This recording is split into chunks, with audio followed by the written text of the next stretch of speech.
Bismillahirrahmanirrahim. Assalamualaikum warahmatullahi wabarakatuh. Alhamdulillahilladzi an'amana bihadza syahri syahrin 'azimin alladzi ja'alana minal muslimin al-kamilin wa amarna bittiba'i sabilil mu'minin. Asyhadu an la ilaha illallah wahdahu la syarika lahul haqqul mubin wa asyhadu anna sayyidana wa nabiyyana Muhammadan abduhu wa rasuluhu shadiqul wa'dil amin. Allahumma salli wa sallim wa barik ala sayyidina Muhammadin wa ala alihi wa sahbihi ajma'in. Amma ba'du. Yang sama-sama kita hormati pengurus Masjid Al-Mulisin, Bapak Ibu jamaah salat subuh Masjid Al-Mulisin yang tak bisa sebutkan satu persatu, insyaallah semua yang hadir di pagi hari ini dimuliakan oleh Allah SWT. Bersyukur kita kepada Allah dengan ucapan alhamdulillahirabbil alamin. Berselawat kita kepada Rasulullah dengan ucapan Allahumma shalli ala sayyidina Muhammad wa ala ali sayyidina Muhammad. Bapak Ibu yang dimuliakan oleh Allah SWT, kajian pada subuh kali ini yaitu hadis yang disebutkan dalam kitab Sahih Bukhari. Hadisnya sahih karena yang meriwayatkan adalah Imam Bukhari. Hadis ini datang dari Anas bin Malik. Sebelumnya sudah saya sampaikan, Anas bin Malik adalah sahabat yang umurnya panjang sampai 98 tahun. Kisahnya bagaimana beliau bisa dekat sekali dengan Nabi karena memang diwakafkan oleh ibunya Ummu Sulaim. Pada saat Nabi hijrah ke Madinah, orang-orang bermacam-macam memberikan infak. Ada yang infak harta, ada yang menginfakkan tanahnya, dirham, dinar, emas, uang, ternak, dan lain sebagainya. Ummu Sulaim, ibunya Anas, tak punya apa-apa. Dia punya anak saja. Waktu itu umurnya 10 tahun. Ya Rasulullah, saya tak punya hewan ternak, saya tak punya tanah, saya tak punya uang, saya tak punya emas, saya punya anak satu-satunya ya Rasulullah. Saya wakafkan ini untuk agama Allah. Silahkan Rasulullah, mau anak saya itu mau cuci toilet, mau macam-macam. Terus yang penting bisa mendakwakan untuk bisa kebangkitan Islam. Maka Rasulullah berdoa untuk Anas, Allahumma aktsir malahu wa waladuhu. Ya Allah, banyakilah hartanya Anas dan anaknya Anas. Karena memang satwa saya tak punya saudara, Anas bin Malik. Akhirnya sampai pada masanya doa Rasulullah terkabul. Anas bin Malik anaknya banyak, sama cucunya kalau dikumpul sampai 100. Lalu kemudian kaya. Kaya di sini bukan berarti banyak rumah, banyak kos-kosan, tidak. Tapi beliau gemar bersedekah. Kalau hanya kaya bisa diukur dengan Abdurrahman bin Auf. Jadi ketika Anas bin Malik sudah menghatamkan Quran, kalau sudah ngaji hatam Al-Quran, dikumpulkanlah anak-anak dan cucunya sampai 100 itu. Setelah selesai baca Al-Quran, baru berdoa kepada Allah, Allahumma arhamna bil Quran waj'alhu lana. Doa yang sering dibaca anak-anak kita atau kita dulu waktu kecil itu adalah doa dari Anas. Ketika Anas membiasakan doa Allahumma arhamna bil Quran, tidak ada Nabi, berarti bukan hadis Nabi, bukan sunnah Nabi, tapi adalah khabar yang dibiasakan oleh sahabat. Boleh Pak Ustadz, silahkan. Jadi kalau ada orang yang berdoa setelah selesai hatam Quran dibilang bid'ah, ya memang bukan sunnah Nabi, bukan yang diucapkan Nabi, bukan yang diperbuat Nabi, bukan yang dikerjakan oleh sahabat ketika ada Nabi. Kalau sesuatu yang sunnah dari Rasulullah kan qaulihi, ucapan Nabi, fi'lihi, pekerjaan Nabi, takririhi, persetujuan. Seperti orang sholat, sahabat sholat sebelum maghrib itu 2 rakaat. Nabi tak pernah melaksanakan sholat 2 rakaat sebelum maghrib. Tapi sahabat di belakang tiang usfu'anah, Nabi melihat saja, tapi tak menegur, tak menyalahkan. Itu namanya takrir. Tanpa Nabi mengucapkan berarti itu setuju Nabi, tak masalah. Sholat sunat sebelum maghrib. Mana tahu di sini ada sholat sunat sebelum maghrib? Jangan pula dibilang aliran dari mana itu. Nah, itu yang dikerjakan oleh sahabat. Tapi Anas bin Malik ini selesai membaca Allah merahmati bil Quran, buat bubur dia, buat kalau sekarang nasi kuning. Nah, makanya kalau anak kita hatam Quran, dibuatkan nasi kuning, dikasih ke ustadznya, dikasih ke teman-temannya, silahkan. Jadi jangan pula dibilang, ini tidak ada ajarannya. Anas bin Malik setiap khatam Quran, anaknya, cucunya buat bubur, dibagi-bagikan sampai 100 orang, lalu kemudian berdoa. Maka kita minta barokah dari sahabat Anas bin Malik. Mudah-mudahan kita berjumpa dengan Anas bin Malik di surga. Amin ya rabbal alamin. Bagaimana hadisnya? Qala Rasulullah bersabda, unsur akhaka zaliman au madluman. Tolonglah saudaramu yang berbuat zalim atau yang disebut dengan menzalimi, au madluman atau yang dizalimi. Ini hadisnya luar biasa nih. Kita dianjurkan menolong orang yang berzalim, orang yang menzalimi atau orang yang berbuat zalim, au madluman atau yang dizalimi. Kalau kita disuruh menolong orang yang dizalimi, gampang saja pemahamannya. Tapi kalau ada orang yang berbuat zalim disuruh tolong juga, gimana caranya? Maka sahabat bertanya, qalu ya Rasulullah, hadza nansuru mazluman. Saya paham kalau saya menolong orang yang dizalimi. Fa kaifa nansuruhu zaliman? Lalu bagaimana kalau saya disuruh untuk menolong orang yang berbuat zalim ya Rasulullah? Maka Rasulullah menjawab, qala ta'khudhu fawqa yadayhi, maka ambillah di atas tanganmu. Artinya cegah, menolong orang yang berbuat zalim, mencegah dari atas tangan. Artinya kalau kamu sanggup mencegah orang itu dengan kekuasaanmu, maka ambil dari atas. Kalau tak bisa dengan lisanmu, kalau tak bisa dari bawah. Maknanya bagaimana? Kalau ada pemimpin yang berbuat zalim, RT, RW, maka yang di atasnya siapa? Lurah. Kalau lurah berbuat zalim, siapa yang lebih berkuasa untuk menegur lurah? Camat. Camat siapa? Wali kota. Wali kota siapa? Gubernur. Ini kalau dianalogikan kepada kepemimpinan berbuat zalim. Tapi kalau kita mampu tanpa harus punya jabatan, silahkan dengan lisan, dengan ucapan, lalu dengan tangan, kalau tak bisa dengan hati. Karena zalim ini luar biasa. Perbuatan dosa yang mengakibatkan siksaan yang ngeri. Apa sebenarnya zalim ini? Kadung sudah menjadi bahasa Indonesia. Kamu zalim sama aku. Padahal zalim ini isim fa'il. Isim fa'il itu apa? Pelaku, subjek. Kalau dalam bahasa Inggris itu speak, berbicara, speaker, pembicara, subjek. Kalau agamanya Islam, yang memeluk agama Islam Muslim. Jangan pula kamu Islam, salah, kamu Muslim, orang yang memeluk agama Islam. Itu kalau diurut dengan bahasa. Tapi kadung sudah menjadi bahasa sehari-hari, kamu zalim sama aku. Padahal harusnya kamu zulm, kamu sudah berbuat zulm kepadaku. Zalim orangnya. Kalau kita bilang kamu zalim kepadaku, kamu adalah pelaku zalim kepadaku, kan agak susah terjemahannya. Tapi kadung sudah bahasa Indonesia ini menjadi bahasa yang sehari-hari, ya lanjutkan saja tak masalah. Lalu apa zulm itu? Sifatnya zulm, pelakunya zalim. Zulm itu adalah gelap. Gelap. Apa kok bisa gelap? Karena kenapa disebut dengan gelap? Karena zalim berangkat dari efek dan sebab. Efeknya apa? Kenapa dia disebut gelap? Karena nanti efeknya orang yang berbuat gelap-gelap itu, maka di hari kiamat dia akan mendapatkan kegelapan. Ittaqu dzulma fa inna dzulma dzulumatun yaumal qiyamah. Takutlah engkau, jangan kau berbuat zalim, karena sesungguhnya zalim, kegelapan itu adalah kegelapan-kegelapan di hari akhirat. Apa itu kegelapan Pak Ustaz? Gelap.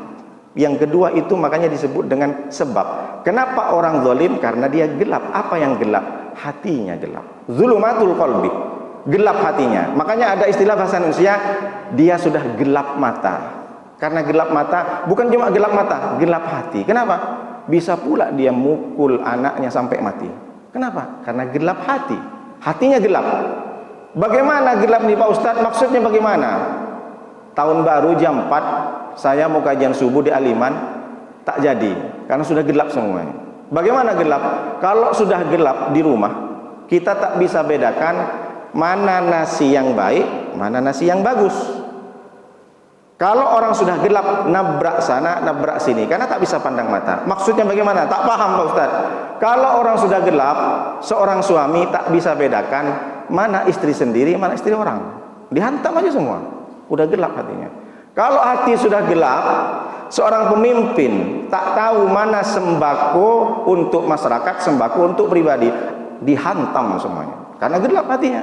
Tak nampak di matanya ini. Oh, ini semua milik aku.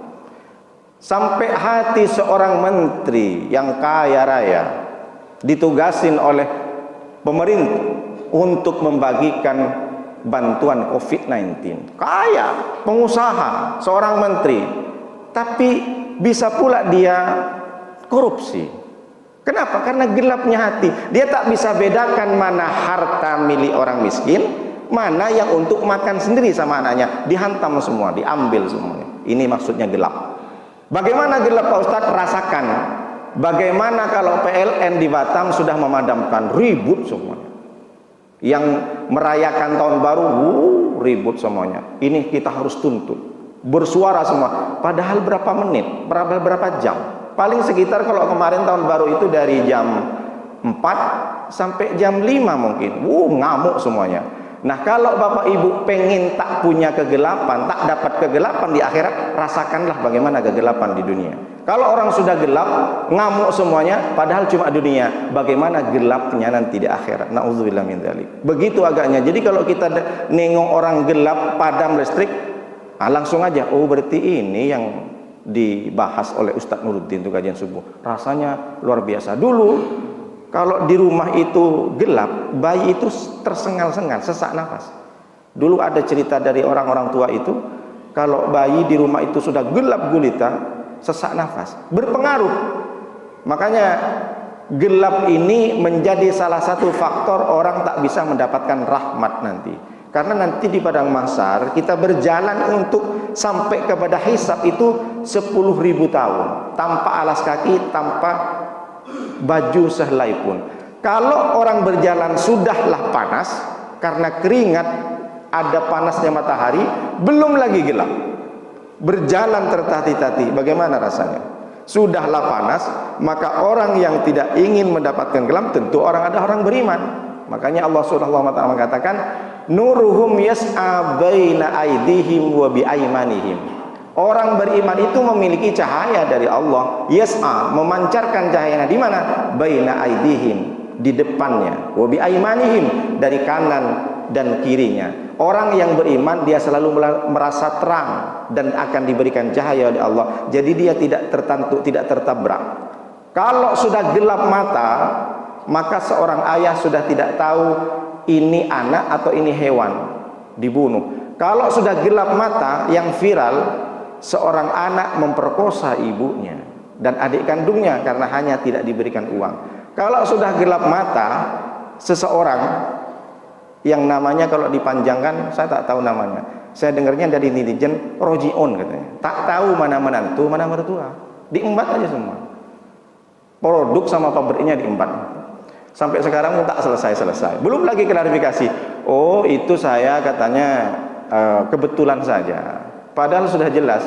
Jadi dia tidak tahu mana mertua, mana istri. Kenapa? Karena gelap hatinya. Berapa banyak kita tengok seorang perempuan membuang bayinya di dalam selokan karena gelap hatinya. Allah tidak kasih cahaya karena jauh dari Allah. Itu maksudnya gelap. Jadi kalau orang gelap tak bisa bedakan mana yang benar, mana yang salah. Semuanya dihantam, halal haram hantam semuanya. Tidak tahu dia bisa membedakan. Itulah kenapa dibilang gelap. Jadi punya efeknya nanti dapat kegelapan di akhirat. Kenapa disebut gelap? Karena dia ada sebab. Sebabnya apa? Orang bisa berbuat zalim karena berangkat dari gelapnya hati, gelapnya mata. Kenapa kok bisa gelap hatinya? Karena jauh dari Allah, tidak dapat rahmat Allah. Berapa banyak dia, berapa hari dia sudah tidak bersujud kepada Allah, berapa hari lisannya hanya sekedar membicarakan aib orang tapi tidak ingat, tidak berzikir kepada Allah. Berapa banyak yang sudah disampaikan kajian subuh tapi tidak menjadikan dia lebih meningkat imannya. Makanya datanglah zulumatul qalb, gelapnya hati. Lalu Ibnu Jauzi, Ibnul Qayyim Al-Jauziyah yang dikutip oleh Ibnu Hajar Al-Asqalani, dalam kitabnya Fathul Bari. Kitab Fathul Bari ini syarah dari Bukhari. Jadi ini kan hadis Bukhari. Kalau tak paham dengan hadis ini maka tengok syarahnya. Jadi Ibnu Hajar Al-Asqalani mengutip dari Ibnu Qayyim Al-Jauziyah tentang zalim. Zalim itu dibagi menjadi dua. Kalau Ibrahim bin Adham jadi tiga. Nanti saya jelaskan. Apa itu zalim? Yang pertama zalim kepada manusia. Yang kedua zalim kepada Allah. Bisa Pak Ustaz? Iya, zalim kepada Allah. Gimana caranya? Saya jelaskan. Yang pertama zalim kepada manusia. Kata Ibnul Qayyim Al-Jauziyah, zalim kepada manusia yaitu adalah ahdul malil ghairi bi ghairi haqqin. Mengambil harta orang lain bi ghairi haq, tanpa adanya kebenaran, tanpa dibenarkan oleh syariat. Tapi ada Pak Ustadz ngambil harta orang lain itu yang dibenarkan syariat? Ya. Harta yang bagaimana? Hutang. Ya ayyuhalladzina amanu idza tadayantum bidainin ila ajalin musamma faktubuhu. Yang paling panjang ayat di Al-Quran bukan masalah sholat, bukan masalah puasa, bukan masalah khamar, bukan masalah judi, bukan masalah riba. Yang paling panjang ayat satu papan, satu lembar di Al-Quran tentang hutang piutang. Nah, Bapak Ibu yang punya hutang cepat bayar. Karena kata netizen itu bilang, orang yang punya hutang itu pertama santai saja, tapi kalau sudah sampai hutangnya tak dibayar, terbalik. Yang awalnya yang berhutang ngemis, yang terakhir yang menghutangin atau yang memberikan hutang yang ngemis, kebalik. Kenapa nggak dibayar-bayar? Luar biasa. Kalau ada orang sampai sekarang belum bayar, meskipun 1000 nyangkut nanti rohnya, tak sampai-sampai. Jangankan mau ke surga, ke hisab tak dihisab-hisab, pasti tak jalan tertati-tati di padang mahsyar, nggak sampai-sampai. Orang yang normal saja 10.000 tahun, ini bisa saja 100 tahun. Jadi tak dapat nikmat di akhirat nanti. Hanya menikmati panas saja. Tak nyangkut. Kenapa? Karena ada hutang. Makanya kalau orang sudah meninggal, Bapak Ibu atas nama keluarga, kalau almarhum punya hutang, silahkan. Karena yang wajib membayarkan adalah ahli warisnya.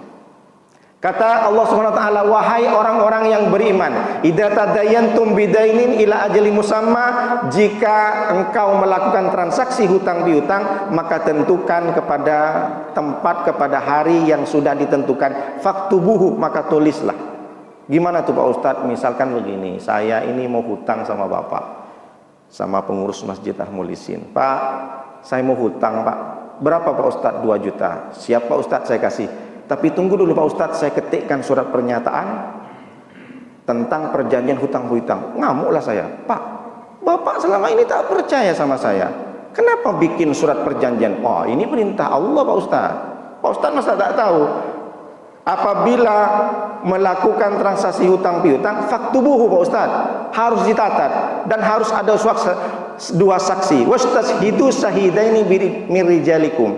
Buatlah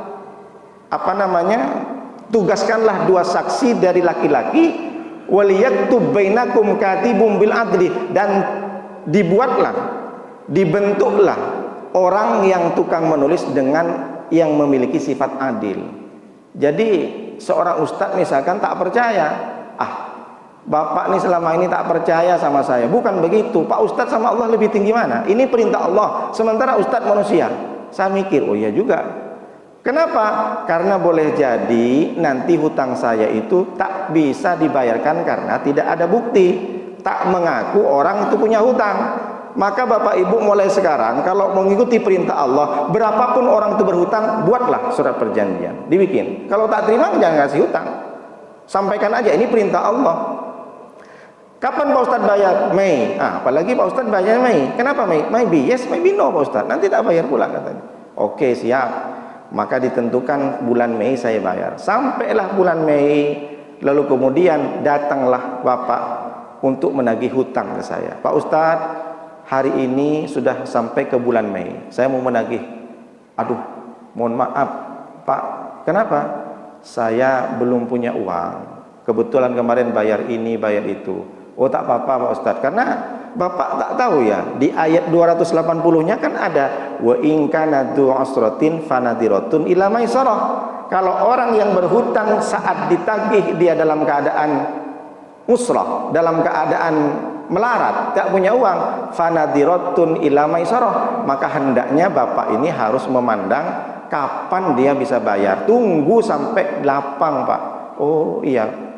Aduh, itu di mana Pak Ustaz? Di ayat yang 280-nya. Nah, di Al-Baqarah. Lalu kemudian tapi kalau bapak mau banyak pahala, lanjutkan kalimatnya ini, Pak. Gimana lah kalimatnya Pak Ustaz? Wa anta saddaqu khairul lakum in kuntum ta'lamun. Seandainya bapak punya kelegaan, kelapangan hati, kata Allah, anta saddaqu khairul lakum in kuntum ta'lamun. Lebih baik bapak sedekahkan saja 2 juta. Kata si bapak yang hutang, pinter kali Pak Ustaz. Wah, ini perintah Allah. Allah dengan bapak lebih tinggi mana? Ternyata ayat ini bukan untuk yang berhutang. Ayat ini untuk yang ngutangi. Ini kadang salah-salah. Dari saking pinternya orang yang hutang, dibacalah seperti itu. Ini perintah Allah, Pak. Wa anta saddaqu khairul lakum in kuntum ta'lamun. Kalau bapak punya niatan baik, lebih baik sedekahkan Pak 2 juta. Tidak. Ini untuk bagi orang yang menghutangi, yang memberikan hutang. Orang yang berhutang jangan banyak kali peraturannya. Nah, ini apa maknanya? Ketika saya ini sudah tak bisa bayar pada tepat waktunya, ternyata saya dalam keadaan tidak lapang, tak punya duit. Sampai pada masanya ditagih lagi tak punya, tetap seperti itu, bawalah saya ini ke pengadilan. Bawa 2 saksi tadi. Setelah dibawa ke 2 saksi tadi, bahwa seorang yang berhutang ini melanggar janjinya. Jadi bagaimana Pak Hakim? Maka saat itu juga yang memberikan hutang berhak mengambil hartanya si Nuruddin. Kalau saya punya motor harga 2 juta, ambillah motor. Ketika orang mengambil motor saya di rumah seharga dengan hutangnya, maka bapak tadi itu bukan dianggap zalim karena mengambil haknya. Jadi kalau mengambil hak harta orang lain tapi dibenarkan oleh syariat, bukan zalim. Nah, ini maksudnya kenapa saya sampaikan tentang hutang. Jadi kalau sudah berjanji tepat waktu tak bisa, berjanji lagi sampai 3 kali, maka ambil, datangin rumahnya. Kadang orang dianggap zalim dia, padahal dia sedang miskin. Bukan, ini melakukan perintah Allah, bukan zalim. Meskipun ngambil hak orang lain karena dibenarkan oleh syariat. Yang zalim itu seperti apa? Misalkan bapak ibu atau bapak-bapak di sini diberikan kekuasaan, segenggam kekuasaan oleh Allah SWT. Tak banyak, bukan menjadi gubernur, hanya seorang pimpinan di perusahaan yang mungkin karyawannya 10. Tu'izzu man tasha wa tudillu man tasha. Bersyukur kepada Allah kalau hari ini bapak-bapak sebagai manajer. Kenapa? Dipasrahkan oleh Allah hari ini bapak berarti dimuliakan oleh Allah. Tu'izzu man tasha. Allah kehendaki bapak dimuliakan karena punya kekuasaan. Tapi pada saatnya jabatan, kekuasaan itu wa tudillu man tasha, bisa saja Allah balikkan. Allah rendahkan serendah-rendahnya karena sudah tidak menjabat lagi, karena sudah tidak punya kekuasaan lagi. Misalkan bapak punya kekuasaan menggaji karyawannya 2.500.000 misalkan, tapi ternyata saat gajian bilang sama karyawannya, untuk karyawanku yang 10 orang, bulan ini saya akan potong gaji kalian. Kenapa Pak? Tak usah banyak tanya, saya pimpinan. Kalau tak terima dengan dipotong gaji, resign saja. Oh, ini zalim namanya. Padahal sebelumnya tidak ada kontrak perjanjian tentang potongan gaji. Berapa banyak di perusahaan sana, gampang saja dia melalui sistem di bank, karena ditransfer ke bank, gajinya dipotong 5%. Enak saja dia, karena alasan begini begitu. Padahal di perjanjian tidak ada. Ini baru zalim. Dengan kekuasaannya dia zalim, mengambil hak orang lain. Orang yang karyawan, yang bawahannya itu tak bisa melawan dia, karena dia tak punya kekuasaan. Terserah bapak lah. Pabrik ini, perusahaan ini, kantor ini adalah milik bapak. Terserah bapak. Tapi Allah yang melihat, ini zalim namanya. Jadi zalim yang pertama adalah mengambil hak orang lain. Begitu pentingnya tentang zalim, Allah menyampaikan dalam Al-Quran 10 kali. Wallahu la yahdil qaumadz zalimin. Allah tidak akan memberikan hidayah kepada orang-orang zalim. Yang pertama disebut di surat As-Saff ayat ke-7. Yang kedua di surat As-Saff ayat 71. Yang ketiga di surat Ali Imran ayat 86. Yang keempat di surat Al-Qaf ayat 10. Kalimatnya sama. Wallahu la yahdil qaumadz zalimin. Di surat Al-Maidah ayat 51. Di surat Al-Qasas ayat 50. di surat Al-Baqarah 250, 258, di surat Al-Jum'ah ayat 5, di surat At-Taubah ayat 19. Alhamdulillah saya hafal. Wallahu la yahdil qaumadz zalimin. Allah tidak akan memberikan hidayah kepada orang-orang zalim. Na'udzubillah min dzalik. Jadi zalim itu adalah zalim yang memang mengakibatkan orang mendapatkan kegelapan di hari akhir, di hari kiamat. Meskipun dia banyak sujud, banyak umroh, tapi satu kali dia menzalimi, mengambil harta orang lain tanpa dibenarkan syariat, maka dia mendapatkan sisaan yang paling pedih di neraka. Na'udzubillah min dzalik. Lalu Rasulullah SAW menyampaikan unsur zaliman. Lalu bagaimana yang dimaksud dengan menolong orang yang menzalimi? Jadi kalau dibikin judul ini Pak Ketua, menzalimi atau dizalimi. Lalu bagaimana menolong orang yang menzalimi? Menolong dengan orang yang zalimi, kalau bisa maka ucapkan, Pak tolonglah jangan zalim. Kalau bisa, kalau tak takut, kalau menjadi perpecahan, maka dengan kekuasaan siapa yang lebih tinggi dari dia, sampaikan, oh ternyata ini lurah, sampaikan aspirasinya kepada camat. Pak camat, tolong lurah yang di situ tuh luar biasa Pak camat, sembako semuanya tak sampai, yang sampai cuma minyak goreng Pak camat, padahal katanya ada 5 kilo. Sampaikan ke orang yang lebih tinggi. Itu maksudnya fauqa, ta'khudhu fauqa yadayhi. Lalu bagaimana kalau tak bisa dengan ilmunya, menolong orang yang menzalimi dengan ilmu? Maksudnya bagaimana Pak Ustadz? Seorang penasehat, advisor atau lawyer.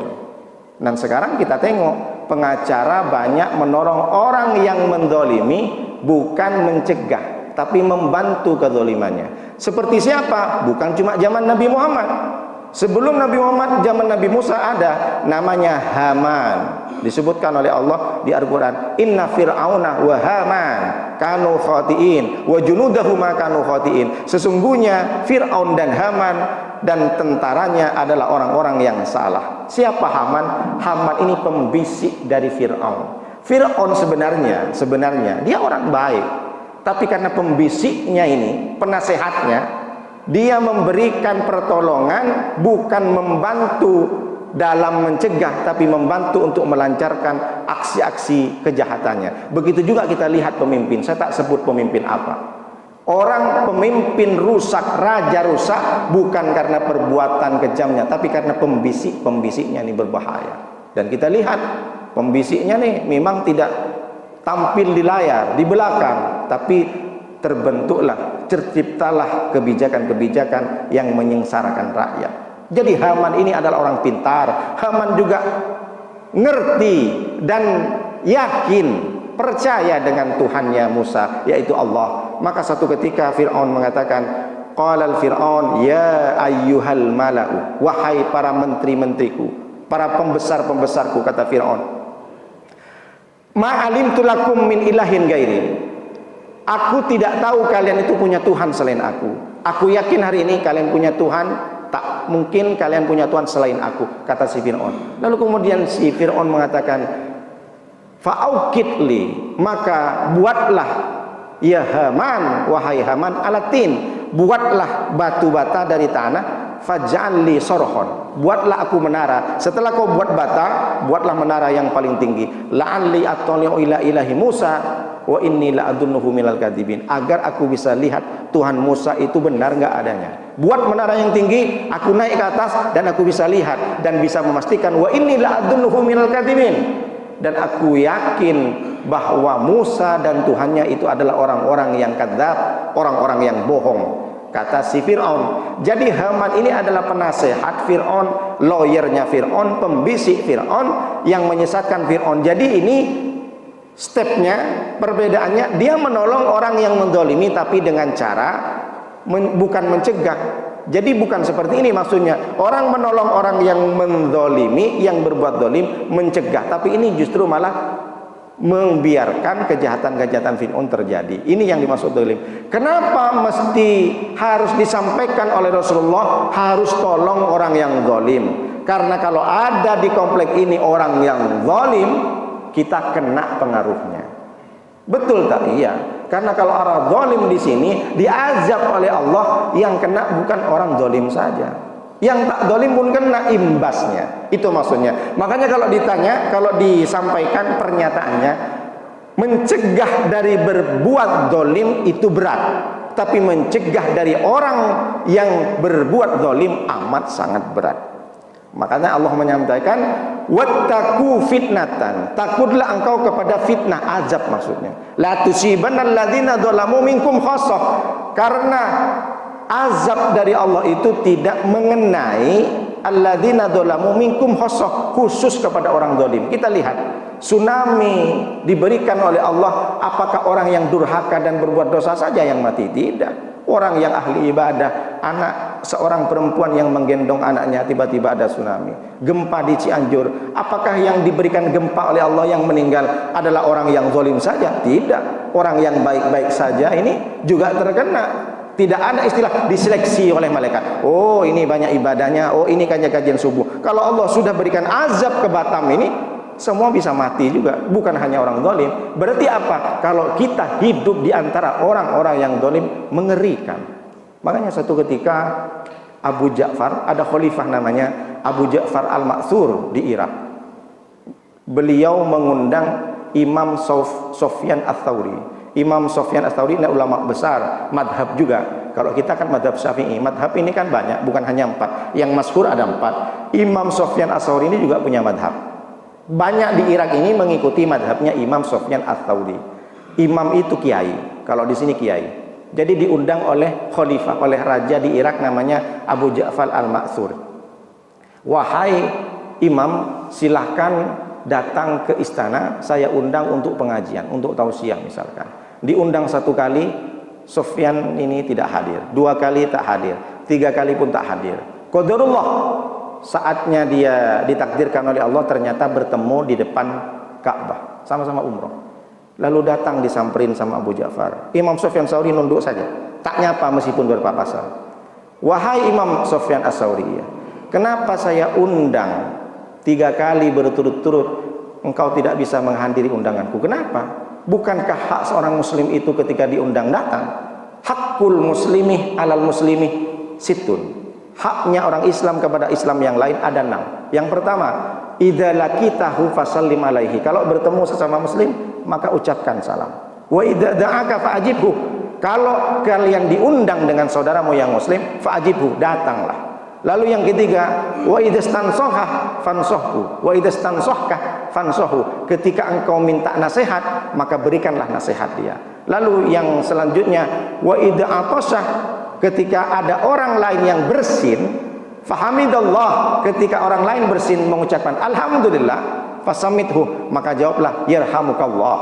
Lalu yang kelima, yang keenam, yang kelima, kata Rasulullah, wa idza maridah fa'udhu, kalau ada orang sakit jenguk. Yang keenam, yang terakhir, wa idza mata fatba'hu, jika ada orang yang meninggal maka iringi sampai ke kuburannya. Itu hak orang muslim. Salah satunya adalah ketika ada yang ngundang, datanglah. Itu baru hak. Jangan mengaku muslim kalau diundang orang lain sebagai muslim tak datang, berarti dia belum sempurna muslimnya, bukan mukminnya. Maka kata si Imam Sufyan Ats-Tsauri tidak menjawab. Dia dijawab dengan surat Hud ayat 113. Apa kata si Imam Sufyan Ats-Tsauri? Wala tarkanu ilal ladzina zalamu fatamassakumun nar. Janganlah engkau condong, janganlah engkau dekat-dekat dengan orang yang zalim. Fatamassakumun nar, kalau engkau selalu dekat dengan orang zalim, maka engkau kena jilatan api neraka. Nauzubillah min dzalik. Kita tidak berbuat zalim, tapi kita dekat-dekat dengan orang zalim, sama dengan dia mendukung dengan kezalimannya, maka kita kena jilatan neraka. Memang tak masuk neraka, tapi terkena jilatan. Imam Sufyan Ats-Tsauri bukan tak mau mendatangi pemimpin yang zalim pada saat itu, tapi dia takut nanti aku masuk surga tapi masih dijilat oleh neraka. Sekali-kali dijilat. Kenapa? Karena dengan diamnya kamu berkumpul dengan orang-orang zalim, berarti kau dianggap sama saja berbuat zalim tapi semi zalim. Nah, ini kan luar biasa. Jadi dari sekarang kalau bapak nengok orang zalim, tak usah takut, sampaikan dengan sopan, Pak, janganlah zalim. Tapi kalau betul-betul hatinya ini sudah siap gitu, takutnya orang itu langsung refleks saja. main parang pula, repot juga. Pak, jangan dolim. Kenapa kau? Mentang-mentang pengajian, aku dianggap dolim pula katanya. Jadi cari orang yang bisa mempengaruhi dia, cari orang yang lebih tinggi dari dia. Jadi dolim yang pertama adalah dolim kepada manusia, berarti dia mengambil haknya orang lain. Lalu yang kedua, dolim kepada Allah. Nah, ini yang luar biasa. Gimana caranya dolim kepada Allah? Maka Ibnul Qayyim Al-Jauziyah mengatakan, dolim kepada Allah itu adalah mubarazatur Rabbi bil mukhalafah. Mubarazah, menentang Allah dengan menyelisihi perintahnya. Diambil dari kata barazah. Barazah itu adalah duel, menantang orang untuk berduel, menantang orang untuk berantem. Berarti orang yang zalim kepada Allah adalah orang yang ngajak berantem sama Allah. Ini kan luar biasa. Apa maknanya? Kalau ada orang baru belajar tinju misalkan, lalu kemudian dia mengajak tanding sama Mike Tyson, kan gila. Mana Mike Tyson itu? Baru belajar seminggu, dihantam sekali, pingsan lah. Mana itu Habib Nurmagomedov misalkan? Mana Manny Pacquiao? Mana Chris John misalkan?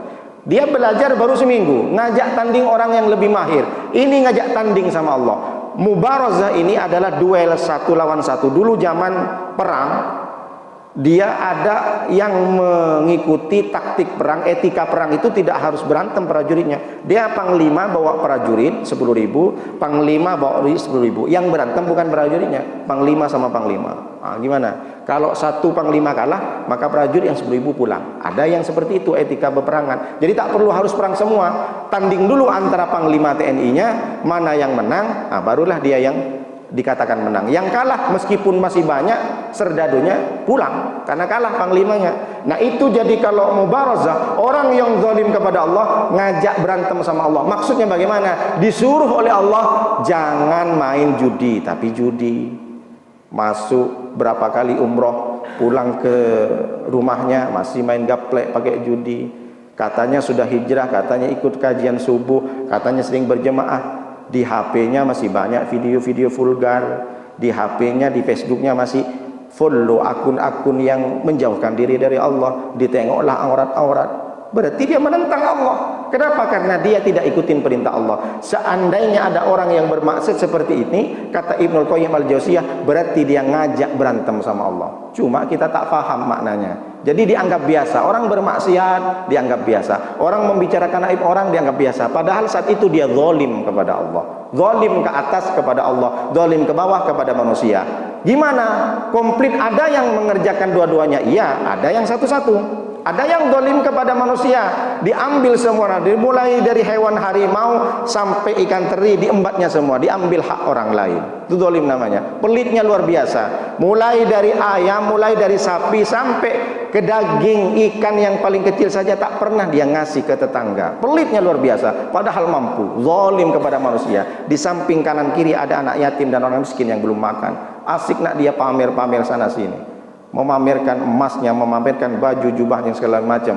Tapi di sampingnya ada orang yang tidak memakai baju, compang-camping anak yatim. Zalim kepada manusia.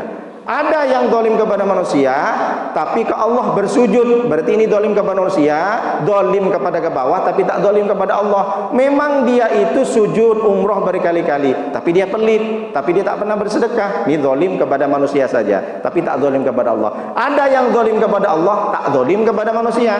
Seperti apa? Seorang manajer punya perusahaan, sudahlah karyawannya digaji lebih dari UMK, dikasih THR 3 kali gaji, dikasih tunjangan, dikasih insentif lain sebagainya. Luar biasa dermawan, baik sekali.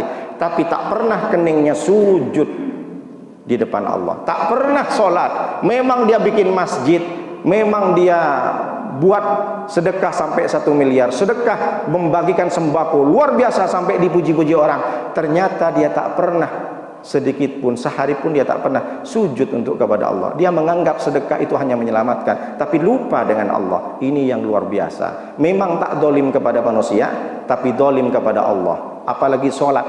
Solat ini kata Rasulullah SAW, man taraka shalah muta'ammidan faqad kafara jiharan. Orang yang meninggalkan solat, maka sungguh dengan sengaja, maka sungguh dia kafir secara nyata. Rasulullah tak pernah menyampaikan sabdanya, Orang yang minum khamr kafir, tidak ada. Orang yang berzina kafir. Orang yang main judi kafir. Orang yang menengok maksiat kafir. Orang yang menggunjing kafir, tidak ada. Maksudnya apa? Kalau ada orang yang meninggalkan sholat secara sengaja, lebih parah dosanya daripada berzina, lebih berat dosanya daripada minum khamr. Karena Rasulullah tidak ada kata-kata orang yang berbuat maksiat kafir. Rasulullah hanya mengatakan yang tidak sholat kafir. Maka meskipun dia tidak zalim kepada manusia, tak pernah sujud keningnya ini kepada Allah, zalim kepada Allah. Lalu yang terakhir, zalim kepada hewan, kata Ibrahim bin Adham. Dia tidak menyayangi hewan. Seperti apa?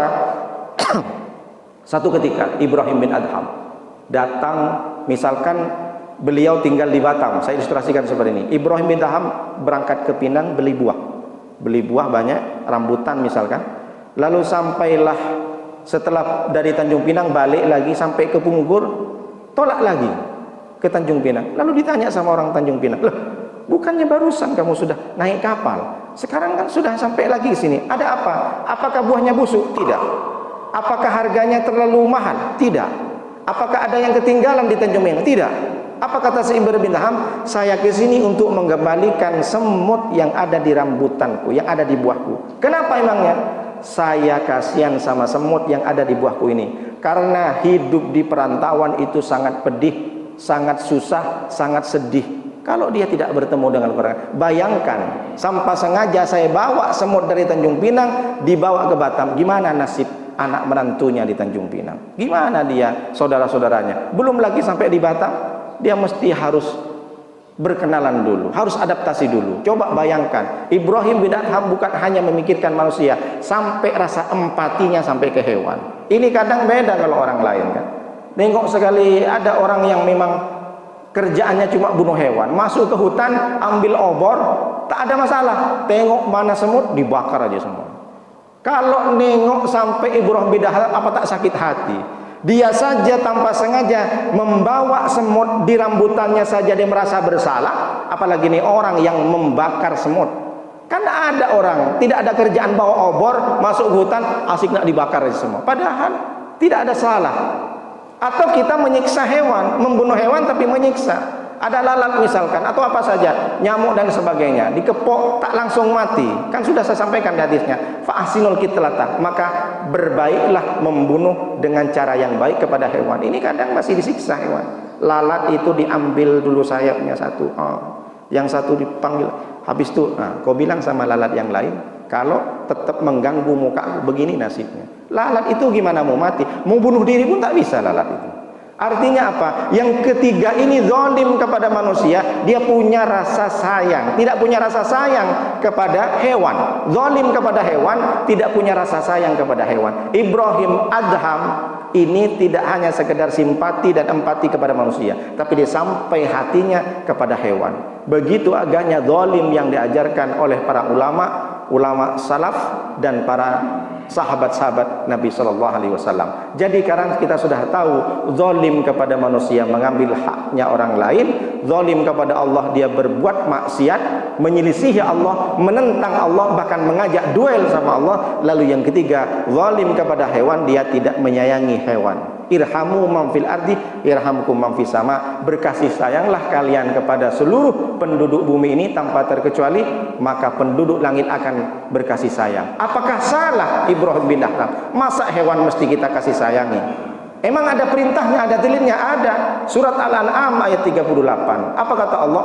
Wa ma min dabbatin fil ardi wala ta'irin yatiru bi janahihi illa umamun amsalukum. Tidaklah hewan yang melata di muka bumi ini, wala ta'irin yatiru bi janahi, dan tidaklah burung yang terbang dengan sayapnya, illa umamun amsalukum, kecuali mereka adalah umat-umat sama dengan kalian. Allah yang menyampaikan. Jadi kalau kita nengok hewan, menurut Allah, bukan menurut Nabi lagi.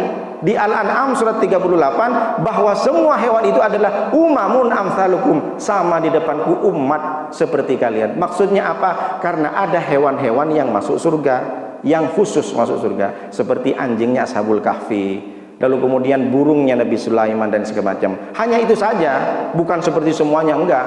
Jangan pula nanti gara-gara anjing Ashabul Kahfi masuk surga, besok beli anjing. Enggak, maksudnya zaman sebelum Nabi. Kalau sekarang sudah mansuh, orang yang memelihara anjing, orang muslim, orang mukmin, maka 40 hari dia tidak terima sholatnya berturut-turut. Ibadahnya 40 hari tidak terima. Jadi tetap najis, tidak ada, sudah mansuh. Meskipun ada dulu cerita ada anjing itu masuk surga karena diberikan air minum oleh seorang pelacur. Pelacur pun masuk surga gara-gara itu. Itu syariat sebelum Nabi Muhammad. Jadi ada anjing di jalan, dia kehausan, diambillah air sama seorang pelacur, mohon maaf, diminum, lalu karena diminumin itu dia selamat, tidak mati. Maka si pelacur ini masuk surga gara-gara minuman anjing. Tapi jangan salah kaprah, ini bukan syariat Nabi Muhammad, tapi zaman Bani Israel. Jangan pula pulang ke rumah, ayo kita beli anjing, minum saja, kasih minum ke anjing saja masuk surga, apalagi kita bikin kandangnya, bikin rumahnya. Tidak salah. Seorang yang memelihara anjing sudah mansuh, tidak boleh oleh Rasulullah SAW. Maka dengan hadis ini sudah bisa kita membenarkan pekerjaan perbuatan kita sendiri. Jangan hadis ini dipakai untuk orang lain. Nanti datang bertamu ke orang, ini nampaknya orang zalim ini. Tapi zalimnya dizalim kepada manusia, zalim bukan kepada Allah, bukan. Semua hadis dan ayat Al-Quran yang kita tahu untuk diri kita sendiri, bukan untuk orang lain. Maka mudah-mudahan dengan hadis yang zalim, menolong orang yang zalim dan menolong orang yang zalimi, bisa menjadikan kita lebih berhati-hati dalam mengambil haknya orang lain. Ini haknya anak yatim, ini dititipin oleh orang untuk dibagikan ke orang lain. Hati-hati, kalau bisa jangan terima, karena nanti cenderung kepada syubhat. Mana tahu bapak-bapak ini punya kekuasaan, jadi diberikan amanah oleh pemerintah untuk membagikan sembako. Kalau bisa jangan ambil satu pun meskipun dapat, karena berbahaya. Zalim mendapatkan kegelapan di hari kiamat. Bagaimana kalau kita di dunia ini mendapatkan kegelapan? Begitulah, semua orang teriak, orang gerah panas. Begitu juga lebih parah lagi nanti akhirat. Mudah-mudahan kita semua terjauhi dari sifat-sifat zalim, sifat-sifat dzulm, dan kita terbebas dari jilatan, bukan hanya siksaan api neraka, tapi terbebas. Mulai hari ini kita bersama-sama untuk memberantas kezaliman. Kalau ada di sekitar kita orang yang zalim, setidaknya kita memberikan perhatian, tegur. Kalau tak bisa tegur, tak berani, dengan cara yang lebih di atasnya, dengan cara terakhir dengan berdoa. Mudah-mudahan di kompleks Cipta Karya ini dijauhi dari sifat-sifat zalim, dijauhi dari orang-orang yang zalim, karena nanti kalau sudah dikasih ajab oleh Allah, kita pun kena. Kita berdoa kepada Allah, mudah-mudahan semua amal kita diterima oleh Allah Subhanahu wa taala. Amin ya rabbal alamin. Bismillahirrahmanirrahim. Alhamdulillahirabbil alamin. Wassalatu wassalamu ala asrofil anbiya wal mursalin wa ala alihi washabihi ajmain hamdan syakirin. Hamdan na'imin, hamdan yuafi ni'amaka fi mazidah. Ya Rabbana lakal hamdu kama yanbaghi li jalalika wa 'azimi sultanik. Allahumma shalli wa sallim wa barik ala sayyidina Muhammadin al-Fatih lima uliqa wal khatimi lima sabaqa. Nasirul haqqi bil haqqi wal hadi ila siratikal mustaqim wa ala alihi haqqa qadrihi wa miqdarihil 'azim. Allahumma rabbana la tuzigh qulubana ba'da idh hadaitana wa hab lana min ladunka rahmah innaka antal wahhab. Allahumma rabbana ighfir lana wa li ikhwanina alladhina sabaquna bil iman wa la taj'al fi qulubina ghillan lil ladzina amanu rabbana innaka ghafurur rahim. Allahumma yassir wa la tu'assir, sahhil umurana umurdin wa dunya wal akhirah. Bismillahilladzi la yadurru ma ismihi shay'un fil ardi wa la fis sama'i wa huwas samiul alim. Hasbunallahu wa ni'mal wakil, ni'mal maula wa ni'man nasir, wa la haula wa la quwwata illa billahil aliyyil azim. Allahumma rabbana atina fid dunya hasanah wa fil akhirati hasanah wa qina adzabannar. Rabbana taqabbal minna innaka antas samiul alim wa tub 'alaina innaka antat tawwabur rahim. Subhanaka rabbika rabbil izzati amma yasifun wa salamun alal mursalin walhamdulillahi rabbil alamin. Demikian yang saya sampaikan, mudah-mudahan bisa bermanfaat. Terima kasih atas segala perhatian, mohon maaf atas segala kekurangan. Hadanallahu ilaikum ila thariqil mustaqim. Wassalamualaikum warahmatullahi wabarakatuh.